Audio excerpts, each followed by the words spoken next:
हमारे देश की आबादी प्रतिदिन बढ़ रही है, प्रति वर्ष बढ़ रही है, हम्म। हम पुराने सेंसस को लेकर 2011 के सेंसस को लेकर अपने देश में नारी शक्ति वंदन अधिनियम को क्यों लागू करें? हम नई जन जब हम कह रहे हैं कि हम नई जनगणना कराएंगे, परिसीमन कराएंगे और उसके बाद लागू करेंगे, तो इसमें इनको क्या आपत्ति है? ये तो आप क्यों ये 2023 में चाहते कह हैं? रहे थे ना, अब आप कहने लगे 2011 की जनगणना से कर देते हैं परिसीमन।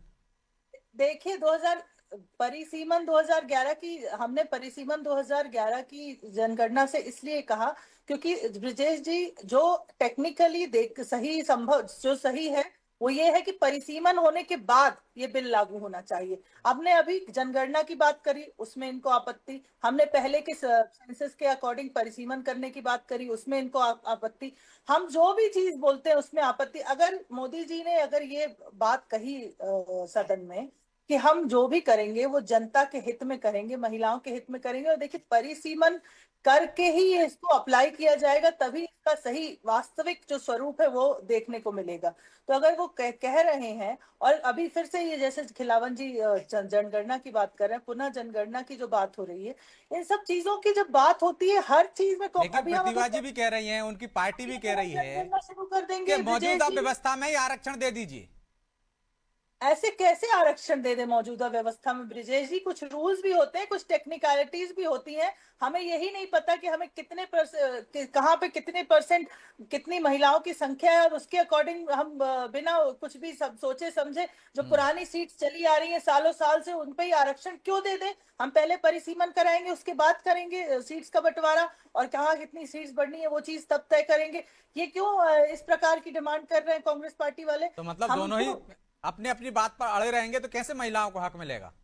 महिलाओं, देखिए ब्रजेश जी, माननीय यशस्वी प्रधानमंत्री मोदी जी और भारतीय जनता पार्टी जब तक सत्ता में है, तो ये बात तो तय है कि महिलाओं को आरक्षण तो हम दिला के रहेंगे। और हम्म। उसके लिए हमने, चाहे हमें पुनः जनगणना करानी पड़े, पुनः परिसीमन करना पड़े, हम सारी चीजें करेंगे, लेकिन हम महिलाओं को उनका हक दिला कर रहेंगे। पुनः भले इस ठीक है। बिल को फिर से पेश करना तो पड़े, प्रतिभा फिर जी से फिर से पेश करना पड़े चर्चा लेकिन हक कराना पड़े। मिलेगा। कांग्रेस सदन में समर्थन नहीं करती है, सड़क पर उतरकर महिला हितैषी होने का दावा करती है। भाई जो बात सदन में करनी चाहिए थी वो सड़क पर की जा रही है, क्यों सिर्फ वोट बैंक साधना है?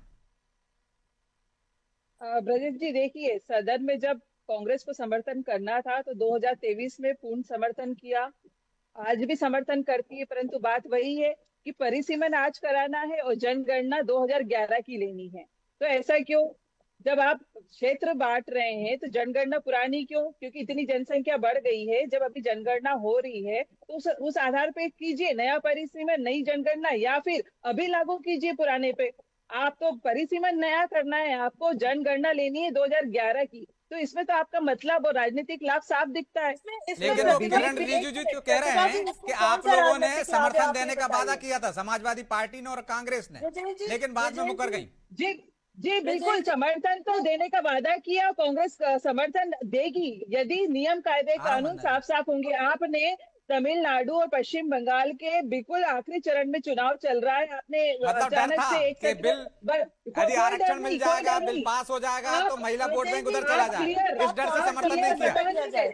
जी वंदना जी। विजय विपक्ष जी, को उनकी आप बात साथ काउंटर लेके करने का रहे। समय दिया जाए। जी जी, मुझे एक मिनट पूरा अपनी बात रखने दीजिए। आपने विपक्ष को साथ में लिया नहीं। आपने क्या नियम कायदे कानून होंगे वो आपने साफ बताया नहीं। आपने केवल मीडिया में प्रचार प्रसार कर दिया, विपक्ष को अंधेरे में रखा और सत्र बुला रहे। तो ये तो गलत बात है ना। आपको विपक्ष को साथ लेके बात करनी चाहिए, फिर अगर विपक्ष साथ न दे तब आप ऑब्जेक्शन ये लीजिए। प्रतिभा जी, आप बिल्कुल गलत बोल रही हैं। विपक्ष को सारी जानकारी ऐसा दी ही जा हुआ? रही है, विपक्ष को बिल्कुल पूरी नहीं। जानकारी दी।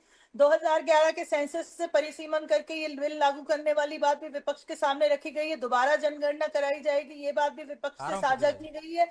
हर बात को साझा किया गया है, और आगे चल के हम दोबारा जनगणना भी कराएंगे। ये सारी चीजें विपक्ष के सामने हैं, और ये सारी बातें विपक्ष के साथ हमने शेयर करी है कि 2011 के सेंसस के अकॉर्डिंग डिलिमिटेशन किया जाएगा। जो भी जनगणना का जो भी रिजल्ट आएगा वो भी आपके सामने रखा जाएगा।